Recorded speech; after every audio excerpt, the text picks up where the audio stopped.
Clerk तरफ गोटे new notification आसी जाइए एवं जो मैंने अप्लाई करने चाहते से मैंने ये वीडियो टी देखु एवं केमती अप्लाई करा कौन सब प्रोसेस ये वीडियो माध्यम देखा पाइबे। देखो Odisha police junior clerk 2024 online form. तो यार पोस्ट डेट ऑलरेडी रिलीज हो सारी लेटेस्ट अपडेट 24/9/2024 रु आरंभ हो सारा।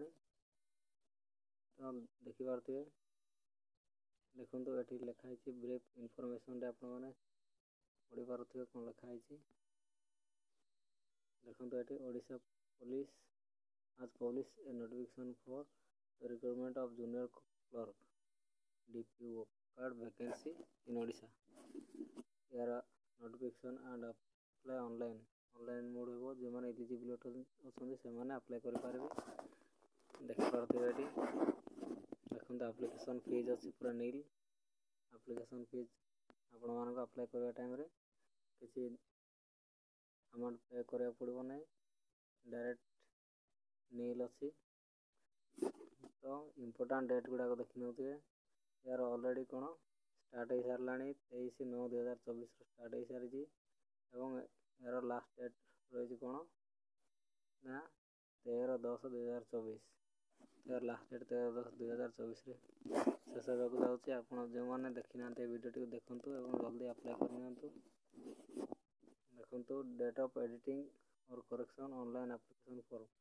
तो जेकोसी आपंकर रंग अच्छी इनफॉरमेशन डाटा कौन जो रंग अच्छी कहले से मैंने कौन करें ना यहाँ करेक्शन करेंगे करेक्शन करेंगे। यार डेट के 16/10 रु 18/10 जाए डेट देती भितर आपने करेक्शन भी करेंगे।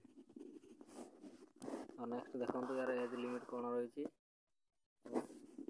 देखिपे एज लिमिट रही कौन ना मिनिमम एज लिमिट अच्छी कौन not be less than 21 years.